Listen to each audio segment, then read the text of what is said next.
সংক্ষিপ্তসারটি critical thinking বইটির সম্পর্কে। এই বইয়ে আপনি পরিষ্কারভাবে চিন্তা করার দক্ষতা বিকাশ, পদ্ধতিগত সিদ্ধান্ত গ্রহণ, মানসিক ফাঁদ এড়ানো এবং যুক্তি ও বিচার বুদ্ধি ব্যবহার করে কার্যকরভাবে সমস্যা সমাধান সম্পর্কে জানতে পারবেন। বুক বাংলাতে আমরা চেষ্টা করি আপনাদের সামনে বইয়ের সবচেয়ে গুরুত্বপূর্ণ শিক্ষা সহজ ভাষায় তুলে ধরতে। শহরের এক কোণে একটি ছোট মহল্লা ছিল। এটি ছিল বেশ শান্ত এবং সাধারণ একটি জায়গা, যেখানে বেশিরভাগ মানুষ তাদের দৈনন্দিন জীবনে এতটাই ব্যস্ত ছিল যে তারা গভীরভাবে চিন্তা করা বা বোঝার কথা শুনলেই ক্লান্ত হয়ে পড়ত। সেই একই মহল্লায় বাস করত পারভেজ, এক সম্পূর্ণ সাধারণ ছেলে। সে খুব বেশি চতুরও ছিল না, আবার খুব দুর্বলও ছিল না। তার আশেপাশের মানুষ যেমন তাদের অভ্যাসের দ্বারা বন্দী ছিল, সেও ঠিক তেমনই ছিল। তবে তার একটি সমস্যা ছিল, সে প্রায়ই ভুল সিদ্ধান্ত নিত। এমনকি ছোটখাটো বিষয়েও সে অন্যের কথায় প্রভাবিত হয়ে যেত এবং পরে অনুশোচনা করত। একদিন পারভেজ তার বন্ধু হাসানের সাথে বাজারে যাচ্ছিল। পথে এক লোক উচ্চস্বরে চিৎকার করছিল, শুধুমাত্র আজকের জন্য কিনুন এই জাদুকরি কলম। এটি আপনার হাতের লেখাকে সুন্দর করে তুলবে এবং আপনার বুদ্ধি দ্রুত কাজ করবে। হাসান সাথে সাথে লাফ দিয়ে উঠল এবং বলল, পারভেজ, তোমার এটি কেনা উচিত। তোমার বুদ্ধি তীক্ষ্ণ হবে। ভাবো একবার, সামনেই পরীক্ষাও আসছে। পারভেজেরও মনে হলো কথাটা তো ঠিক। দোকানদার এত উৎসাহের সাথে কথাগুলো বলছিল যে পারভেজের মনে হলো এই কলমটি সত্যিই তার জীবন বদলে দেবে। এক মুহূর্ত না ভেবেই সে কলমটি কিনে ফেলল। যখন সে বাড়ি পৌঁছে এটি দিয়ে পড়াশোনা করল, তখন না তার হাতের লেখা বদলালো আর না তার বুদ্ধি তীক্ষ্ণ হলো, শুধু তার টাকাগুলোই গচ্চা গেল। সেদিন পারভেজ প্রথমবারের মতো বুঝতে পারল যে সে প্রায়ই এমন পরিস্থিতিতে আটকে যায় যেখানে সে না ভেবেই অন্যের কথায় সায় দিয়ে দেয়। কিন্তু এর থেকে বের হওয়ার উপায় কি তা তার জানা ছিল না। তার সবসময় মনে হতো যে ভেবেচিন্তে সিদ্ধান্ত নেওয়াটা হয়তো জন্মগত কোনো প্রতিভা, যেন শুধুমাত্র খুব বিশেষ মানুষরাই এটি করতে পারে, যেমন দার্শনিক, বিজ্ঞানী বা উচ্চ শিক্ষিত মানুষেরা। কিন্তু আসল গল্প এখন শুরু হয়। কয়েকদিন পর মহল্লার লাইব্রেরিতে এক নতুন বয়স্ক ভদ্রলোক এলেন, যার নাম ছিল শাহবাজ। লোকে বলাবলি করত যে তিনি অনেক দেশ ভ্রমণ করেছেন, অনেক বই লিখেছেন এবং তার ঝুলিতে প্রচুর অভিজ্ঞতা রয়েছে। পারভেজ প্রায়ই লাইব্রেরিতে বসতে যেত, তাই তার সাথে তার বন্ধুত্ব হয়ে গেল। একদিন পারভেজ তাকে তার সমস্যার কথা বলল। আঙ্কেল, আমি যে সিদ্ধান্তই নিই না কেন তা ভুল প্রমাণিত হয়। মনে হয় আমার মস্তিষ্কটা অতটা তীক্ষ্ণ নয়। সম্ভবত আমি সঠিকভাবে চিন্তা করতেই পারি না। শাহবাজ আঙ্কেল উচ্চ স্বরে হেসে উঠলেন।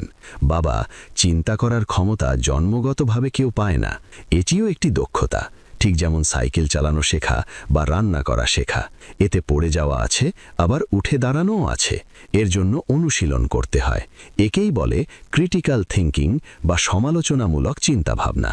পারভেজ বিভ্রান্ত হয়ে জিজ্ঞেস করল, কিন্তু আঙ্কেল, এই ক্রিটিক্যাল থিঙ্কিং আসলে কি? শাহবাজ আঙ্কেল একটি গল্প শুরু করলেন। ধরো, দুজন কৃষক আছে। দুজনের কাছেই জমি খনন করার জন্য কোদাল আছে। প্রথম কৃষক মনে করে যে তার কাছে যেহেতু কোদাল আছেই, তাই সে সব সময় এটি দিয়েই জমি খুঁড়তে থাকবে। দ্বিতীয় কৃষক প্রতিদিন নতুন পদ্ধতি শেখে। আজ কিভাবে কোদাল ধরব, আগামীকাল কোন কোণ থেকে মাটি সরানো উচিত। ভেবে দেখো, এই দুজনের মধ্যে কে ভালো কৃষক হবে? পারভেজ চিন্তা করে বলল, দ্বিতীয় জন আঙ্কেল।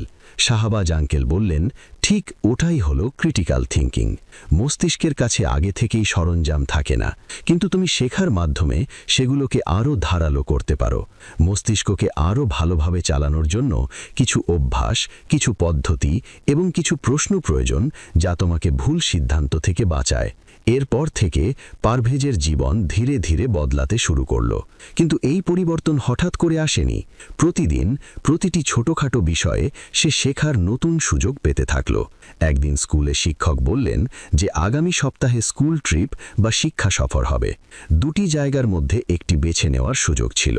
একটি ছিল থিম পার্ক এবং অন্যটি বিজ্ঞান জাদুঘর।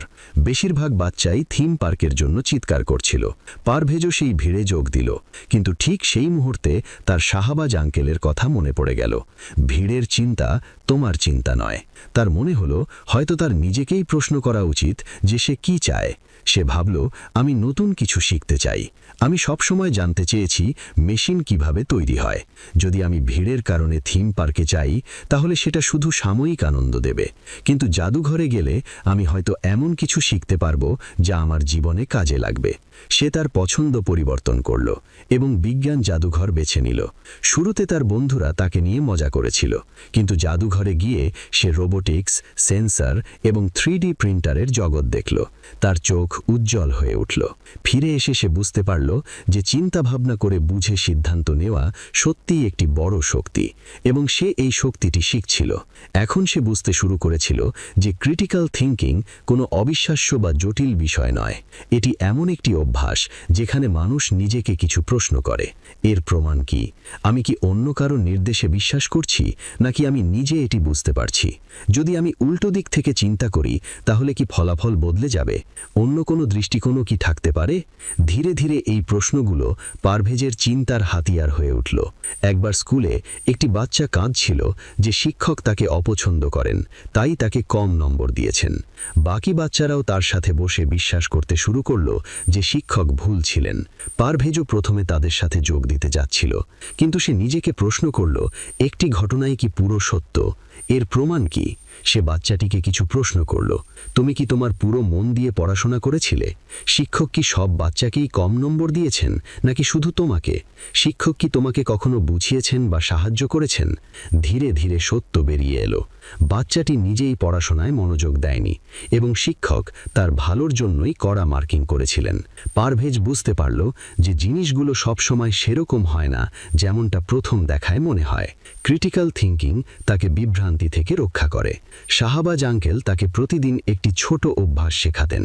শোনার আগে বোঝো, রাগের মাথায় কখনো সিদ্ধান্ত নিও না। যে কোনো দাবির ক্ষেত্রে কেন প্রশ্নটি করো, শুধু একবার নয়, 3 বার।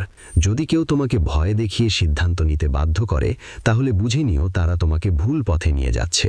সুবিধা এবং অসুবিধা উভয়কেই সমানভাবে ওজন করে দেখো। পারভেজ তার জীবনে এই অভ্যাসগুলো গ্রহণ করতে শুরু করল। একদিন মহল্লায় অনেক বড় ঝগড়া হলো। দুটি পরিবার তাদের মাঝখানের দেওয়ালটি কার জমিতে পড়েছে তা নিয়ে লড়াই করছিল। উভয়ই তাদের নিজেদের কথার উপর অন্ডি ছিল। লোকজন একে অপরের দিকে চিৎকার করছিল। পারভেজ পাশ দিয়ে যাচ্ছিল। সে দেখল সবাই শুধু নিজেদের কথা জোর গলায় বলছে, কেউ শুনছে না। শাহবাজ আঙ্কেলও সেখানে পৌঁছালেন। তিনি পারভেজকে বললেন, এখানে সবচেয়ে বড় লড়াইটা জমির নয়, বরং চিন্তার। যখন মানুষ কেবল নিজেকে সঠিক প্রমাণ করার চেষ্টা করে, তখন সিদ্ধান্তগুলো আরও খারাপ হয়ে যায়। শাহবাজ আঙ্কেল উভয় পক্ষকে শান্ত করলেন এবং কিছু প্রশ্ন করলেন। প্রথমে এই বিষয়ের প্রমাণ দেখান। আপনারা কি একে অপরের কথা পুরোটা শুনেছেন? আপনারা কি মেনে নিতে পারেন যে আপনারা ভুলও হতে পারেন? যদি আমরা এক পা পিছিয়ে আসি, তবে কি সমাধান বেরিয়ে আসতে পারে? প্রশ্নগুলো সবাইকে ভাবতে বাধ্য করল। কিছুক্ষণ পর উভয় পরিবার সিদ্ধান্ত নিল যে তারা একসাথে জমিটি মেপে নেবে। লড়াই করার পরিবর্তে তারা সত্যের ওপর ভরসা করবে। পারভেজ মৃদু হাসল। তার মনে হলো শাহবাজ আঙ্কেল যেন আসলেই মস্তিষ্কের ডাক্তার। তিনি মানুষের চিন্তার জটগুলো খুলে দেন। এবং তারপর এমন একটি দিন এলো, এমন একটি মোড় যা পারভেজের জীবনকে সম্পূর্ণ বদলে দিল। স্কুলে একটি প্রতিযোগিতা হচ্ছিল, কার প্রজেক্ট সেরা। হাসান পারভেজকে বলল, চলো একটা শর্টকাট নিই, ইন্টারনেট থেকে একটি রেডিমেড প্রজেক্ট ডাউনলোড করে নিই। সবাই এটাই করছে। পারভেজ প্রথমে রাজি হলো, কিন্তু বাড়িতে পৌঁছানোর পর ভেতর থেকে কিছু একটা তাকে খোঁচা দিতে লাগলো। সে প্রশ্ন করল, না ভেবে অন্যদের পথ বেছে নেওয়া কি সঠিক? আমার মস্তিষ্ক কি কেবল নকল করার জন্য? ভয়ে কি আমার আসল মস্তিষ্ক ব্যবহার করা বন্ধ করা উচিত? তার আঙ্কেলের কথা মনে পড়ে গেল। চিন্তা করার কাজটা অন্য কাউকে আউটসোর্স করো না বা অন্যের হাতে তুলে দিও না, এটা তোমার দায়িত্ব। পারভেজ সিদ্ধান্ত নিল যে সে তার নিজের প্রজেক্ট নিজেই তৈরি করবে, যতটুকু সে বোঝে। সে 1 সপ্তাহ কঠোর পরিশ্রম করল এবং একটি ছোট্ট স্মার্ট ডাস্টবিন তৈরি করল, যা কাছে গেলেই স্বয়ংক্রিয়ভাবে খুলে যেত। এটি দেখে মানুষ অবাক হয়ে গেল। পারভেজের প্রজেক্টটি প্রযুক্তিগতভাবে নিখুঁত নাও হতে পারে, কিন্তু এতে সততা, কঠোর পরিশ্রম এবং তার নিজস্ব চিন্তাভাবনা ছিল। এবং হ্যাঁ, সে প্রতিযোগিতায় জয়ীও হল।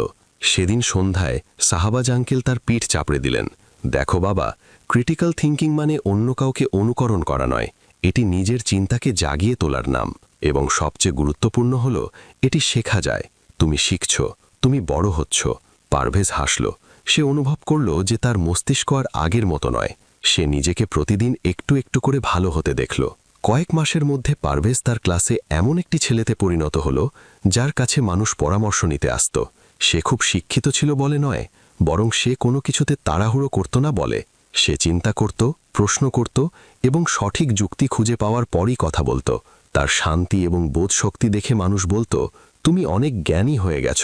পারভেজ আলতো করে হাসত এবং ভাবত, আমি জ্ঞানী হইনি, আমি কেবল চিন্তা করার পদ্ধতিটি শিখেছি। আর এখানেই আসল কথাটা বেরিয়ে আসে। ক্রিটিক্যাল থিঙ্কিং কোনো জন্মগত জাদু নয়, বরং একটি দক্ষতা যা যে কেউ শিখতে পারে। শুধু প্রয়োজন একটু সচেতনতা, একটু অনুশীলন এবং কিছু অভ্যাস করে তোলা। আমরা সবাই আমাদের জীবনে প্রতিদিন সিদ্ধান্ত নিই, ছোট এবং বড়ও। অনেক সময় আমরা ভিড়ের স্রোতে ভেসে যাই, অনেক সময় আমরা কারোর কণ্ঠস্বরকে এত বেশি বিশ্বাস করি যে আমরা আমাদের নিজস্ব কণ্ঠস্বর ভুলে যাই। কিন্তু যেদিন থেকে আমরা নিজেদের প্রশ্ন করতে শুরু করি, যুক্তি খুঁজতে শুরু করি, সেদিন থেকে আমাদের চিন্তাভাবনা শক্তিশালী হতে শুরু করে। এবং এটি এই গল্পের সারাংশ।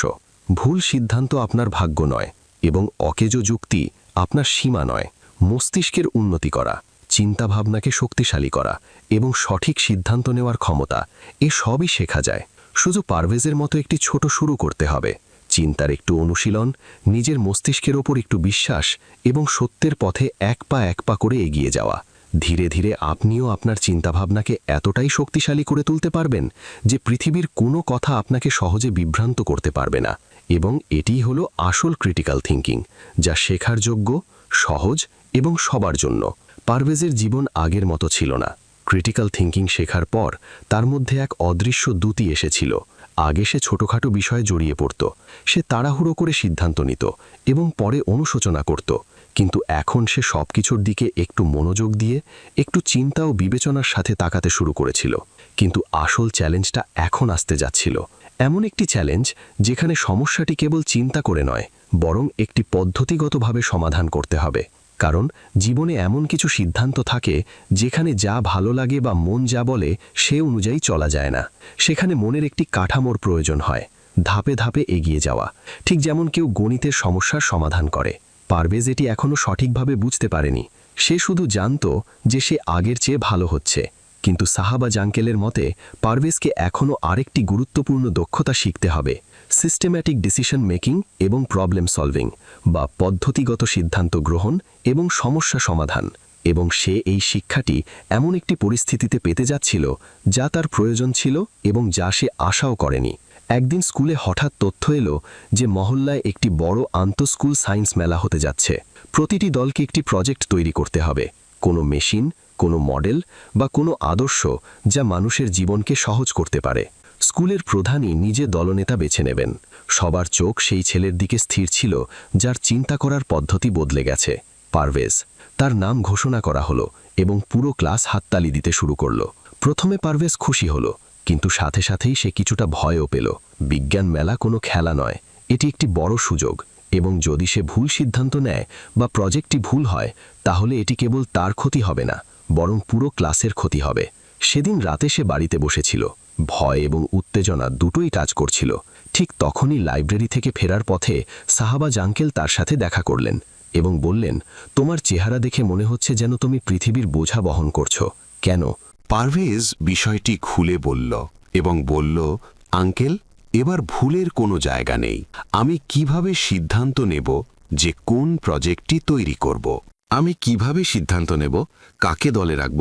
সবকিছু জট পাকানো মনে হচ্ছে। শাহবাজ আঙ্কেল হাসলেন। এটি দ্বিতীয় ধাপে ওঠার সময়, পদ্ধতিগতভাবে চিন্তা করতে শেখার সময়। সমস্যা ছোট হোক বা বড়, তার সমাধানের উপায় সর্বদা প্রায় একই, ধাপে ধাপে বিভক্ত, সুশৃঙ্খল, একবারে এক ধাপ চিন্তা করা। পারভেজ জিজ্ঞেস করল, মানে? আঙ্কেল বললেন, আমি তোমাকে একটি গল্প দিয়ে বুঝিয়ে বলি। তিনি একটি উদাহরণ দিলেন। ধরো একজন ডাক্তার আছেন। একজন রোগী এসে বলল যে আমার মাথা ঘুরছে। ডাক্তার যদি না ভেবেই ওষুধ দিয়ে দেন তবে বড় বিপদ আছে। কিন্তু ডাক্তার প্রথমে ধাপে ধাপে এগোন। প্রথমে তথ্য সংগ্রহ করেন, তারপর সম্ভাব্য কারণগুলোর একটি তালিকা তৈরি করেন, তারপর পরীক্ষা করান, তারপর প্রমাণের সাথে সংযোগ স্থাপন করে আসল কারণ খুঁজে বের করেন এবং তারপর সেরা চিকিৎসাটি বেছে নেন। দেখো, এটি একটি পদ্ধতিগত উপায়। একে বলা হয় সিস্টেম্যাটিক প্রবলেম সলভিং বা পদ্ধতিগত সমস্যা সমাধান। পারভেজ কথাটি একটু বুঝল, কিন্তু পুরোপুরি নয়। কয়েকদিন পর বিজ্ঞান মেলার জন্য একটি মিটিং হলো। সব বাচ্চারাই তাদের নিজস্ব ধারণা নিয়ে এসেছিল। কেউ বলছিল চলো রোবট বানাই, কেউ ড্রোন, আবার কেউ স্মার্ট ডোর। পুরো ঘরে এত কণ্ঠস্বর ছিল যে পারভেজের মাথা ঘুরতে শুরু করলো। সবাই কেবল তার দিকেই তাকিয়েছিল। পারভেজ, তুমিই বলো আমাদের কি করা উচিত, আমরা তোমাকে অনুসরণ করব। একটি শক্তিশালী আইডিয়া দাও। মনে হলো যেন পারভেজের মস্তিষ্ক হাল ছেড়ে দিল। কিন্তু ঠিক তখনই তার শাহবাজ আঙ্কেলের পদ্ধতির কথা মনে পড়ে গেল। কোনো জটিল সমস্যা একবারে সমাধান করার চেষ্টা করো না, এটিকে অংশে ভাগ করো, ধাপে ধাপে এগিয়ে যাও। সে সবাইকে শান্ত করল এবং বলল, দেখো, আমরা যদি তাড়াহুড়ো করে কোনো প্রজেক্ট বেছে নিই তবে তা ভুল হতে পারে। প্রথমে আমরা সঠিক পদক্ষেপে চলব। সব বাচ্চারা শুনতে শুরু করল। পারভেজ বোর্ডে 5টি ধাপ লিখল, যা আঙ্কেল তাকে বুঝিয়েছিলেন। 1. সমস্যাটি বোঝো। 2. তথ্য সংগ্রহ করো। 3. বিকল্প তৈরি করো। 4. সেরা বিকল্পটি মূল্যায়ন করো। 5. ফলাফল সম্পর্কে চিন্তা করে সিদ্ধান্ত নাও। এই পদ্ধতিটি সবার কাছে নতুন মনে হলো, কিন্তু যৌক্তিকও লাগলো। এখন আসল কাজ শুরু হলো। সবার আগে পারভেজ একটি প্রশ্ন তুলল, আমাদের উদ্দেশ্য কি? এমন একটি প্রজেক্ট তৈরি করা যা কেবল দেখতে ভালো, নাকি এমন কিছু যা মানুষের কাজে লাগে? দলটি সিদ্ধান্ত নিল যে তারা এমন একটি প্রজেক্ট চায় যা প্রতিটি ঘরে কাজে লাগতে পারে। এখন তথ্য সংগ্রহ করতে হবে। বাচ্চারা মহল্লায় গেল এবং মানুষকে জিজ্ঞেস করল, আপনারা বাড়িতে সবচেয়ে বড় কোন সমস্যার সম্মুখীন হন? কোন কাজে সবচেয়ে বেশি সময় নষ্ট হয়? আপনারা কোন প্রযুক্তির প্রয়োজনীয়তা অনুভব করেন? কেউ বলল পানি নষ্ট হয়, কেউ বলল গ্যাস লিক হলে ধরা যায় না, কেউ বলল বয়স্কদের ট্যাপ খুলতে সমস্যা হয়, কেউ বলল রান্নাঘরে আগুনের ভয় থাকে, কেউ বলল স্মার্ট বাল্ব কন্ট্রোল বলল। তারপর তারা স্কুলে ফিরে এসে একটি তালিকা তৈরি করল। এখন অপশন বা বিকল্প তৈরি করতে হবে। প্রতিটি আইডিয়া নোট করা হলো। স্মার্ট গ্যাস লিকেজ অ্যালার্ট, জল সাশ্রয়ী ট্যাপ, বয়স্কদের জন্য auto tap, kitchen fire alarm, smart bulb control. এখন আসল চ্যালেঞ্জ ছিল একটি সিদ্ধান্তে পৌঁছানো। কোন বিকল্পটি সবচেয়ে উপযুক্ত? পারভেজ বলল, আমরা প্রতিটি বিকল্পকে 4টি জিনিসের উপর ওজন করব। 1. এটি তৈরি করা কতটা সহজ বা কঠিন। 2. এতে কত খরচ হবে। 3. এটি কতটা নিরাপদ। 4. এটি মানুষের প্রকৃত প্রয়োজনে কতটা সাহায্য করবে। সব বাচ্চারা মিলে পয়েন্ট দিল।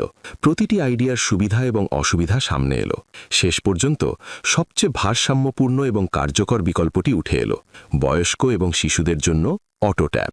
এমন একটি ট্যাপ যে কেউ কাছে এলে স্বয়ংক্রিয়ভাবে খোলে এবং বন্ধ হয়। সব বাচ্চারা বলল, হ্যাঁ, এটি সবচেয়ে দরকারি, কম খরচ, বোধগম্য প্রযুক্তি এবং দরকারি। যদি এই প্রক্রিয়াটি না থাকতো, হয়তো তারা না ভেবেই সবচেয়ে চকচকে প্রজেক্টটি বেছে নিত, কোনো ড্রোন, কোনো বড় মডেল। কিন্তু এই পদ্ধতি গ্রহণ করে তারা একটি সঠিক, বুদ্ধিমান এবং ব্যবহারিক সিদ্ধান্ত নিতে সক্ষম হয়েছিল। এখন প্রজেক্ট তৈরির কাজ শুরু হলো, কিন্তু তারপর একটি নতুন সমস্যা সামনে এলো। সেন্সরটি ঠিকমতো কাজ করছিল না। এটি কখনো কখনো কারণ ছাড়াই চালু হয়ে যেত, আবার কখনো কখনো বন্ধই হতো না। পারভেজের আগের অভ্যেস থাকলে সে আতঙ্কিত হয়ে পড়ত। সে কাউকে দোষারোপ করত বা তাড়াহুড়ো করে অন্য একটি সেন্সর কিনে আনত। কিন্তু এখন সে পদ্ধতিগতভাবে চিন্তা করতে শুরু করেছিল। সে দলকে একত্রিত করল এবং বলল, আতঙ্কিত হয় না, প্রতিটি সমস্যা সমাধানের উপায় আছে।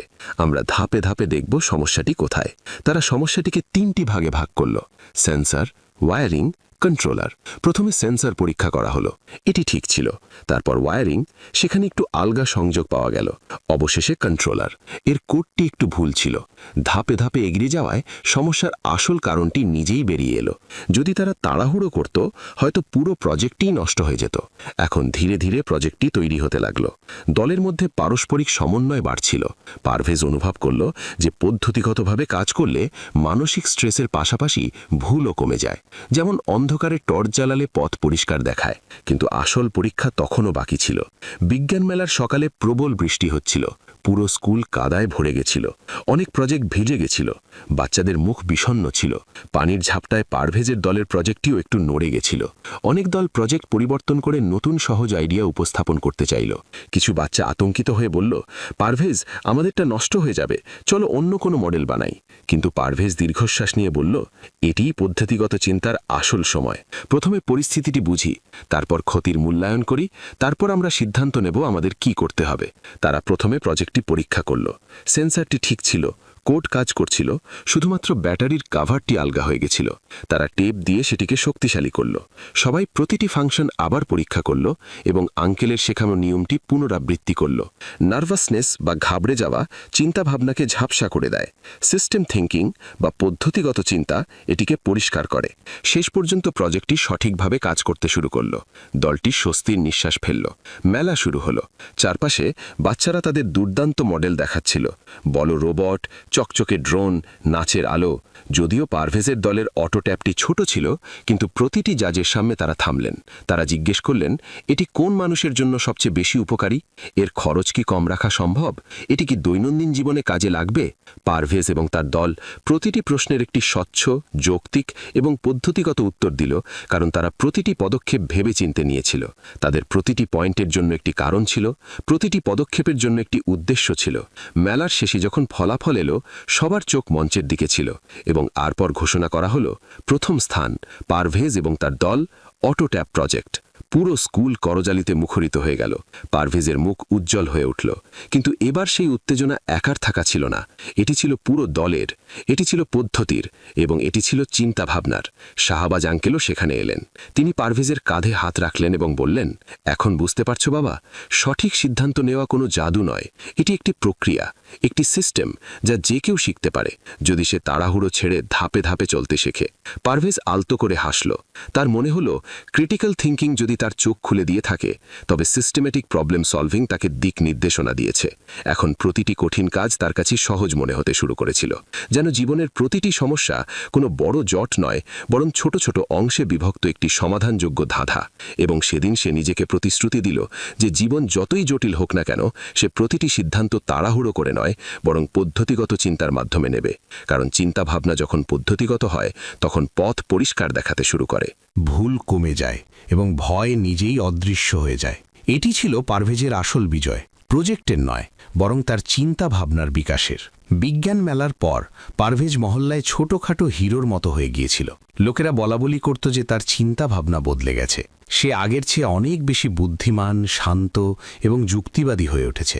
কিন্তু শাহবাজ আঙ্কেল সবসময় বলতেন যে বুদ্ধিমান হওয়া কোনো গন্তব্য নয়, এটি একটি যাত্রা।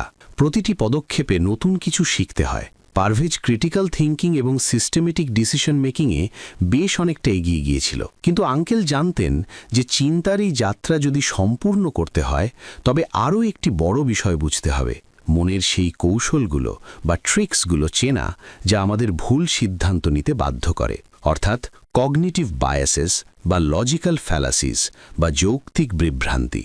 এই শব্দগুলো পারভেজের কাছে একটু ভারী মনে হলো, কিন্তু সে খুব ভালো করেই জানত যে আঙ্কেল প্রতিটি কঠিন বিষয়কে গল্পে পরিণত করেন, এবং এবারও তাই হতে যাচ্ছিল। সেদিন সন্ধ্যায় হালকা বৃষ্টি হচ্ছিল, রাস্তাঘাট চকচক করছিল, গাছ থেকে পড়া ফোঁটাগুলো অদ্ভুত সুর তুলছিল। পারভেজ এবং আঙ্কেল লাইব্রেরির বাইরে একটি গাছের নিচে বসেছিলেন। আঙ্কেল বললেন, এখনো পর্যন্ত তুমি পরিষ্কারভাবে চিন্তা করতে শিখেছ, কিন্তু যদি মস্তিষ্ক নিজেই তোমাকে ধোঁকা দিতে শুরু করে? পারভেজ অবাক হয়ে বলল, মস্তিষ্ক ধোঁকা দেয়? আঙ্কেল উচ্চস্বরে হেসে উঠলেন, সবচেয়ে বেশি দেয়, এবং মজার ব্যাপার হলো আমরা তার টেরও পাই না। তিনি তার মাথায় হাত দিয়ে বললেন, আমাদের মস্তিষ্ক তীক্ষ্ণ, কিন্তু একেবারে নিখুঁত নয়। কখনো কখনো এটি শর্টকাট নেয়, কখনো অনুমান করে, কখনো অসম্পূর্ণ বিষয়কে সম্পূর্ণ মনে করে, এবং তখন আমরা ভুল সিদ্ধান্ত নিয়ে ফেলি। এগুলোকে বলা হয় কগনিটিভ বায়াসেস। এগুলো আমাদের চিন্তার পদ্ধতির ভুল অভ্যেস। পারভেজ দীর্ঘশ্বাস নিল।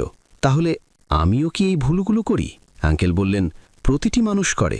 পার্থক্য শুধু এটাই যে কিছু মানুষ এগুলো চিনতে পারে আর কিছু মানুষ এগুলোর দাস হয়ে যায়। এখান থেকে পারভেজের নতুন শিক্ষা শুরু হলো। কয়েকদিন পর ক্লাস মনিটর নির্বাচনের জন্য স্কুলে বার্ষিক নির্বাচন হওয়ার কথা ছিল। প্রতি বছর একই 2-3 জন বাচ্চা দাঁড়াতো এবং তাদের মধ্যে একজন জিতত। এবার হাসানও দাঁড়ালো। সে খুব আত্মবিশ্বাসী ছিল এবং তার পূর্ণ বিশ্বাস ছিল যে ক্লাস তাকেই বেছে নেবে। নমিনেশনের দিন একটি নতুন ছেলে দাঁড়ালো। নাম আবু সলে। শান্ত, কম কথা বলা, কিন্তু পড়াশোনায় ভালো এবং সবার জন্য সহায়ক। হাসান হেসে বলল, কে তাকে ভোট দেবে? কেউ তো তাকে চেনেও না। পারভেজ প্রথমে হাসানের কথায় সায় দিল। তার মনে হলো ভোট তাকেই দেওয়া হবে যাকে ক্লাস আগে থেকেই চেনে। কিন্তু এই প্রথম সে নিজের মস্তিষ্কের কণ্ঠস্বরকে সন্দেহ করল।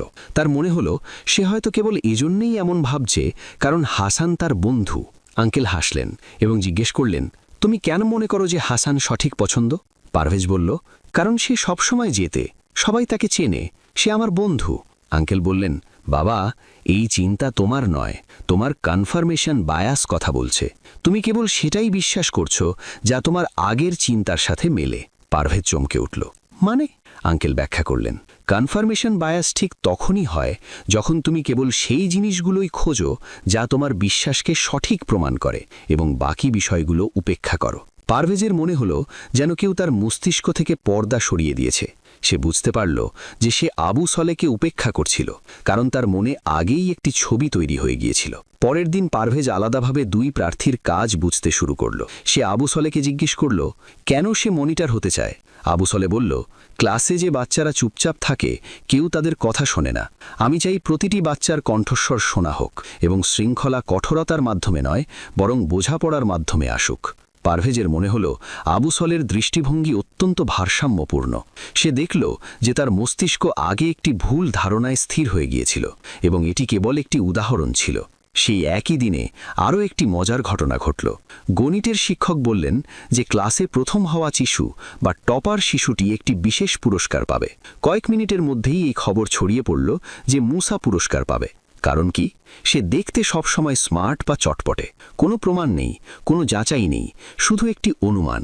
এটি ছিল হ্যালো এফেক্ট, যেখানে আমরা একজন ব্যক্তির একটি গুণ দেখি এবং ধরে নিই যে অন্য সব বিষয়েও ভালো, তা হোক বা না হোক। পারভেজের মনে হলো তার মস্তিষ্ক এই জালে আটকে যেতে বসেছিল, কিন্তু এখন সে সতর্ক হয়ে গেছে। কয়েকদিন পর আসল পরীক্ষা এলো। স্কুল একটি ছোট সার্ভে বা জরিপ করল যে বছরের সবচেয়ে দরকারি প্রজেক্ট কোনটি। অনেক লোক চকচকে বড় এবং ব্যয়বহুল প্রজেক্টের দিকে ঝুঁকছিল, কারণ সেগুলো দেখতে বড় ছিল, তাই সবাই ধরে নিচ্ছিল যে সেগুলো আরও ভালো হবে। এটি ছিল সাইজ বায়াস, স্বয়ংক্রিয়ভাবে ধরে নেওয়া যে বড় মানেই ভালো। পারভেজ ভাবল, যদি সে এই চিন্তায় গা ভাসায় তাহলে সে ভিড়ে যোগ দেবে, কিন্তু সে তার মস্তিষ্ককে প্রশ্ন করল, বড় হওয়া কি দরকারি হওয়ার প্রমাণ? ছোট প্রজেক্ট কি কম দরকারি? আমি কি চাকচিক্যের দ্বারা প্রভাবিত হচ্ছি? সে জানত যে যদি সে চিন্তা ও বিবেচনা না করে এই ভিড়ে যায়, তাহলে এটি অন্য একটি বায়াসের বা পক্ষপাতিত্বের শিকার হবে। সবচেয়ে মজার ঘটনাটি তখন ঘটল যখন খেলার মাঠে দুই বাচ্চার মধ্যে মারামারি বেঁধে গেল। একটি বাচ্চা উচ্চস্বরে কাঁদছিল এবং চিৎকার করছিল যে অন্যজন তাকে মেরেছে। ভিড় সাথে সাথে তাকে সঠিক মনে করতে শুরু করল। যে কাঁদছে সে অবশ্যই সঠিক, যে উচ্চস্বরে কথা বলে সে সত্য বলছে। কিন্তু আঙ্কেল এটি ব্যাখ্যা করলেন, একে বলা হয় ইমোশনাল বায়াস। আমরা আবেগের দ্বারা প্রভাবিত হই এবং সিদ্ধান্ত নিই, সত্যের দ্বারা নয়। পারভেজ এখন বুঝতে শুরু করল কিভাবে মস্তিষ্ক আমাদের ধোঁকা দেয়। গল্পের আসল মোড় তখন এলো যখন স্কুল একটি সমস্যা সমাধান প্রতিযোগিতার আয়োজন করল, যেখানে ক্লাসের 4 জন বাচ্চাকে একসাথে একটি জটিল মামলার সমাধান করতে হবে। পারভেজ, হাসান, আবু সলে এবং মুসা একই দলে ছিল। তাদের একটি কেস দেওয়া হলো। স্কুলের নতুন সায়েন্স ল্যাবে প্রতিনিয়ত বিদ্যুতের সমস্যা হচ্ছে। আসল কারণ কি এবং কিভাবে এটি ঠিক করা যায় তা খুঁজে বের করো। সবার আগে হাসান বলল, আমি জানি এটি নিশ্চিতভাবেই নতুন ওয়্যারিংয়ের দোষ। আমি শুনেছি যে ইলেকট্রিশিয়ান খুব অসতর্ক ছিল। পারভেজ সাথে সাথে অনুভব করল যে এটি কনফার্মেশন বায়াসের আরেকটি রূপ। সে তার মনে আগে থেকেই একটি সিদ্ধান্ত নিয়ে ফেলেছিল এবং সেই দিকেই সব প্রমাণ খুঁজছিল। পারভেজ বলল, প্রথমে আমরা সব সম্ভাব্য কারণের একটি তালিকা করি, শুধু একটি অনুমানের উপর দিও না। তারা একটি তালিকা তৈরি করল। 1 ওয়্যারিং ত্রুটি, 2 ওভারলোড, 3 খারাপ সরঞ্জাম, 4 আলগা সকেট, 5 পাওয়ার সাপ্লাইয়ে গোলযোগ। এখন তারা প্রতিটি কারণ তদন্ত করার পরিকল্পনা করল। হাসান আবার বলল, দেখো, এই তারটি পোড়া মনে হচ্ছে, এটিই দোষ। আমরা সমাধান পেয়ে গেছি। এটি আবারও একটি ভুল ছিল, হেস্টি জেনারেলাইজেশন বা তাড়াহুড়ো করে সাধারণীকরণ। একটি ছোট জিনিস দেখে পুরো সমস্যাটি বোঝা। পারভেজ তাকে থামালো। আমরা কেবল একটি দাগ দেখে কোনো উপসংহারে আসতে পারি না, আমাদের অন্য কারণগুলো পরীক্ষা করতে হবে। তারপর মুসা বলল, আমার মনে হয় এটি অন্য স্কুলেও হয়, তাই এখানেও হওয়াটা স্বাভাবিক। এটি বড় কোনো বিষয় নয়। এটি ছিল নরমাল সিবায়াস। একটি নতুন বিপদও আমাদের কাছে স্বাভাবিক মনে হয়, শুধু কারণ আমরা পরিবর্তন মেনে নিতে চাই না। পারভেজ বলল, আমরা যদি অনুমানের উপর নয় বাস্তব তথ্যের উপর নজর দিই তাহলে ভালো হবে। তদন্ত করার পর জানা গেল যে আসল সমস্যাটি ছিল একটি ত্রুটিপূর্ণ মেশিন যা অতিরিক্ত বিদ্যুৎ টানছিল এবং পুরো ল্যাবের সিস্টেমটি ট্রিপ করা ছিল। যদি তারা হাসানের অনুমানে চলত এবং ওয়্যারিং পরিবর্তন করত তাহলে সমস্যাটি একই থাকত এবং পুরো বাজেটও নষ্ট হতো। এখন সবাই বুঝতে পারল মস্তিষ্কের ভুলগুলো কত বড় সমস্যা তৈরি করতে পারে। দলটি অবশেষে একটি রিপোর্ট তৈরি করল, পদ্ধতিগত, যৌক্তিক এবং প্রমাণের উপর ভিত্তি করে। যখন তারা ফলাফল দিতে অধ্যক্ষের কাছে পৌঁছাল, অধ্যক্ষ বললেন, তোমরা চারজন শুধু সমস্যার সমাধানই করনি, বরং মনের জালগুলোকেও চিনতে পেরেছ। এটিই আসল শিক্ষা। সেদিন আঙ্কেল পারভেজকে দেখে বললেন, এখন তুমি বুঝতে পেরেছ মস্তিষ্ক কত খেলা খেলে। Confirmation bias, halo effect, emotional bias, hasty generalization, normalcy bias এবং আরও অনেক কিছু। এগুলো কুয়াশার মতো যা তোমার চিন্তাভাবনাকে ঝাপসা করে দেয়। যদি তুমি এগুলো চিনতে শেখো তবে কেউ তোমাকে ভুল পথে নিয়ে যেতে পারবে না, না মানুষ, না পরিস্থিতি, আর না তোমার নিজের মস্তিষ্ক। পারভেজ ধীরে ধীরে প্রতিটি পরিস্থিতিতে মস্তিষ্কের ছোট এবং বড় কৌশলগুলো ধরতে শুরু করল। যেখানে আগে সে কারো কথা শুনে সাথে সাথেই একমত হয়ে যেত, এখন সে চিন্তা করত, এটা কি সত্য, নাকি আমি আমার পুরনো বিশ্বাস দ্বারা প্রভাবিত হচ্ছি? আমি কি আবেগে ভেসে যাচ্ছি? আমি কি একটি ঘটনা থেকে পুরো সত্য ধরে নিচ্ছি? আমি কি সহজ দেখাচ্ছে এমন জিনিস বেছে নিচ্ছি কারণ আমার মস্তিষ্ক তাড়াহুড়ো চায়? এখন তার মস্তিষ্ক সচেতন হয়ে উঠেছিল এবং সে বুঝতে পেরেছিল যে বায়াস বা পক্ষপাত ধরাটাই অর্ধেক বিজয়। যখন আপনি বুঝতে পারেন কোথায় ভুল হতে পারে, তখন আপনি ভুল হওয়ার আগেই নিজেকে থামিয়ে দেন। কয়েক মাসের মধ্যে লোকেরা বলাবলি করতে লাগল যে পারভেজ কেবল বুদ্ধিমানই নয়, বরং খুব ভারসাম্যপূর্ণ চিন্তার মানুষ হয়ে উঠেছে। কিন্তু আঙ্কেল সবসময় বলতেন, এই ভারসাম্য তোমার মস্তিষ্কে জন্ম নেয়নি, তুমি নিজে এটি তৈরি করেছ। তুমি চিন্তাভাবনা পরিষ্কার করার শিল্প এবং মস্তিষ্কের ভুলগুলো চেনার ক্ষমতা শিখেছ। এটিই আসল শক্তি। এবং এটি ছিল পারভেজের তৃতীয় বড় শিক্ষা। মস্তিষ্ককে বিশ্বাস করো, কিন্তু খোলা চোখে বিশ্বাস করো, কারণ মস্তিষ্ক চালাক, কিন্তু কখনো কখনো এটি তোমাকে এমন পথে নিয়ে যায় যেখানে আলো কম এবং বিভ্রম বেশি, এবং চিন্তাশীল ব্যক্তি সেই যে আলো বাড়ানোর চেষ্টা করে। বিজ্ঞান মেলা, ল্যাব সমস্যা এবং চিন্তার ভুলগুলো চিহ্নিত করার মতো অভিজ্ঞতার পর পারভেজের মস্তিষ্ক একটি নতুন জগতে প্রবেশ করেছিল। এখন সে আর আগের সেই বাচ্চার মতো ছিল না যে সব কিছু সাথে সাথেই বিশ্বাস করত বা তার পুরনো চিন্তাকেই সত্য বলে ধরে নিত। কিন্তু শাহবাজ আঙ্কেল জানতেন যে একটি চূড়ান্ত গভীরতম শিক্ষা এখনও বাকি ছিল, সেই শিক্ষা যা যে কোনো মানুষের চিন্তাভাবনাকে সম্পূর্ণরূপে বদলে দেয়। এক সন্ধ্যায় পারভেজ লাইব্রেরিতে বসে কিছু গণিতের সমস্যার সমাধান করছিল। বাইরে প্রবল বাতাস বইছিল, গাছগুলো কাঁপছিল এবং কখনো কখনো একটি পাতা উড়ে জানালায় ধাক্কা মারছিল। শাহবাজ আঙ্কেল ভেতরে এসে বললেন, কি ব্যাপার বাবা, আজ তোমার মুখটা ক্লান্ত দেখাচ্ছে। পারভেজ বলল, আঙ্কেল, মস্তিষ্কটা জটপাকানো মনে হচ্ছে। আমি মনে করি যে আমি এখন কম ভুল করি, কিন্তু তবুও কখনো কখনো মনে হয় যে আমি আগে থেকে তৈরি করা কোনো দৃষ্টিভঙ্গির কারণে কিছু সিদ্ধান্ত নিই। যেন ভেতরে এমন কিছু আছে যা আমার চিন্তাকে একদিকে টেনে নিয়ে যায়। আঙ্কেল হাসলেন, এখন তুমি আসল খেলাটা বুঝতে শুরু করেছ। মস্তিষ্কের সবচেয়ে বড় কৌশল হলো এটি, আমাদের বিশ্বাস। এগুলো এত গভীর যে আমরা নিজেরাও জানি না যে আমরা এগুলো বহন করছি। পারভেজ জিজ্ঞেস করল, কিন্তু আঙ্কেল, বিশ্বাস তো ভুল নয়, তাই না? আমরা যা বিশ্বাস করি তাই সত্য। আঙ্কেল গম্ভীরভাবে বললেন, এটিই সবচেয়ে বড় ভুল যে আমরা যা বিশ্বাস করি তা সঠিক। এটি জরুরি নয়। আমাদের বিশ্বাস, আমাদের আস্থা, এগুলোই আমাদের মস্তিষ্ককে প্রথমে সীমাবদ্ধ করে। পারভেজের কাছে কথাটা তেতো লাগল, কিন্তু কোথাও সে অনুভব করল যে আঙ্কেল সত্য বলছেন। পরের দিন স্কুলে একটি বিশেষ ঘোষণা করা হলো, সব শিশুকে পাশের গ্রামে অনুষ্ঠিত একটি সম্মিলিত কার্যক্রমে পাঠানো হবে। সেখানে বিভিন্ন স্কুলের শিশুরা একসাথে অনেক প্রতিযোগিতা, আলোচনা এবং টিম বিল্ডিং গেম খেলবে। পারভেজ এবং তার ক্লাসও সেই গ্রামের উদ্দেশ্যে রওনা হলো। গ্রামটি ছিল পাহাড়ের মাঝে, সবুজ উপত্যকায় ঘেরা, একটি ছোট হ্রদের পাশে এবং অপার সরলতায় ভরা মানুষ। সেখানকার শান্তি দেখে পারভেজের মন ভালো হয়ে গেল। তাদের পৌঁছানোর পর প্রথম কার্যক্রমটি ছিল একটি মিশ্র দলীয় আলোচনা। প্রতিটি স্কুল থেকে 4টি শিশুকে একটি টেবিলে বসানো হলো। বিষয় ছিল কোন জিনিসগুলো সমাজে বৈষম্য বাড়ায়। পারভেজ বসেছিল শহরের ছাত্র মুসা, পাহাড়ের শিশু মুসা এবং গ্রামের ছেলে আবু সোলেহের সাথে। আলোচনা শুরু হলো। শহরের ছাত্র মুসা বলল, বৈষম্য হয় কারণ কিছু মানুষ কঠোর পরিশ্রম করে না। আবু সোলেহ বলল, না, সবাই কঠোর পরিশ্রম করে। বৈষম্য আসে আমাদের সমাজের তৈরি করা চিন্তাভাবনা থেকে। পাহাড়ের শিশু মুসা বলল, আমার মনে হয় যে শহরের মানুষ গ্রামের মানুষকে কম মনে করে, এটিও বৈষম্য। পারভেজ শুরুতে শহরের ছাত্র মুসার সাথে একমত হল। তার বিশ্বাস সবসময় ছিল যে কঠোর পরিশ্রমের মাধ্যমেই সবকিছু অর্জন করা যায়। তার চিন্তাভাবনা ছিল যে যদি কেউ সঠিকভাবে কঠোর পরিশ্রম না করে তাহলে তাদের অভিযোগও করা উচিত নয়। কিন্তু কথা যত এগোতে লাগল সে অনুভব করল যে সে তার নিজের বিশ্বাসের বন্দী হয়ে গেছে। সে ভাবছিল, কঠোর পরিশ্রম কি সত্যিই সবকিছু ঠিক করে দেয়? আমি কি কখনো সেই পরিস্থিতিগুলো বোঝার চেষ্টা করেছি যেখানে মানুষ বাস করে? আমার বিশ্বাস কি পুরো সত্য দেখে নাকি কেবল অর্ধেক অংশ? ঠিক তখনই শিক্ষক একটি কার্যক্রম পরিচালনা করলেন। 4 জনকে 2টি পুরনো বই দেওয়া হলো। একটি বই খুব পরিষ্কার, চকচকে এবং নতুন, অন্যটি ছিল খুব পুরনো, হলুদ হয়ে যাওয়া এবং কোণা থেকে ছেঁড়া। শিক্ষক বললেন, এই দুটির মধ্যে কোন বইটি বেশি মূল্যবান মনে হয়?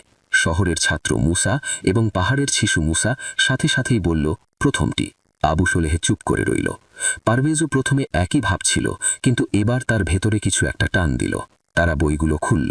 নতুন বইটি খালি ছিল, শুধুমাত্র কিছু ছবি। পুরনো বইটিতে ছিল হাতে লেখা ইতিহাস, গল্প, পুরনো সভ্যতার জ্ঞান এবং এমন সব বিষয় যা এখন কোথাও পাওয়া যায় না। শিক্ষক বললেন, দেখো, আমাদের বিশ্বাস আমাদের ধোঁকা দেয়। যা চকচক করে আমরা ধরে নিই তা ভালো, যা পুরনো আমরা ধরে নিই তা অকেজো। কিন্তু সত্য এর বিপরীত হতে পারে। পারভেজের মনে হলো যেন তার অনেক পুরনো চিন্তাভাবনা ধীরে ধীরে ভাঙতে শুরু করেছে। পরের কার্যক্রমটি আরও বেশি কার্যকর ছিল। একটি খেলা ছিল যেখানে প্রতিটি দলকে একটি সেতু তৈরি করতে হবে। কিন্তু আসল টুইস্ট বা মোড় ছিল এটি, প্রথমে সবাইকে এটা ধরে নিয়ে শুরু করতে হবে যে সেতু তৈরি করা অসম্ভব। সব বাচ্চারা হেসে উঠল। অসম্ভব ধরে নিয়ে আমরা কিভাবে কাজ করব? কিন্তু এটিই ছিল খেলার উদ্দেশ্য, এটা দেখা যে বিশ্বাস কিভাবে আপনার ক্ষমতাকে সীমাবদ্ধ করে। যেইমাত্র বাচ্চারা পুরোপুরি মেনে নিল যে এটি অসম্ভব, প্রতিটি সমাধান দুর্বল মনে হতে লাগল। এটি পড়ে যাবে, এটিও কঠিন, এটি কাজ করবে না। পারভেজের ক্ষেত্রেও তাই হলো। যেইমাত্র সে তার মনে এই ধারণা তৈরি করল যে এটি তৈরি হবে না, তার মস্তিষ্ক প্রতিটি পদক্ষেপে সন্দেহ করতে লাগল। সে অনুভব করছিল যে বিশ্বাস চিন্তাভাবনাকে নিয়ন্ত্রণ করে। বিশ্বাস একটি ছোট খাঁচা যার মধ্যে আমাদের পুরো মস্তিষ্ক আটকে যায়। কিন্তু হঠাৎ আবু সোলেহ বলল, যদি বিশ্বাস করার পরিবর্তে আমরা পরীক্ষা করি যে এটি সত্যিই অসম্ভব কিনা, তবে হয়তো আমরা কিছু করতে পারব। তারা আবার পরিকল্পনা করল এবং ধাপে ধাপে সেতুটি তৈরি করতে শুরু করল। এবং শেষ পর্যন্ত সেতুটি তৈরি হলো, শক্তিশালী, ভারসাম্যপূর্ণ এবং মাথা উঁচু করে দাঁড়িয়ে। সেই মুহূর্তে পারভেজ বুঝতে পারল যে আসল শত্রু কাঠিন্য ছিল না, আসল শত্রু ছিল সেই বিশ্বাস যা তার মস্তিষ্ককে পরাজিত করছিল। ক্রিটিক্যাল থিঙ্কিং আপনাকে উপরের আবরণের বাইরে দেখতে সাহায্য করে, আপনার নিজের অনুমানগুলোকে চ্যালেঞ্জ করতে এবং পদ্ধতিগতভাবে সমাধান তৈরি করতে। এটি আপনাকে একজন নিষ্ক্রিয় অনুসারী থেকে একজন সক্রিয় চিন্তাবিদে রূপান্তরিত করে। এটিই ছিল বইয়ের মূল শিক্ষা। আরও বইয়ের সংক্ষিপ্তসার পেতে চোখ রাখুন বুক বাংলাতে।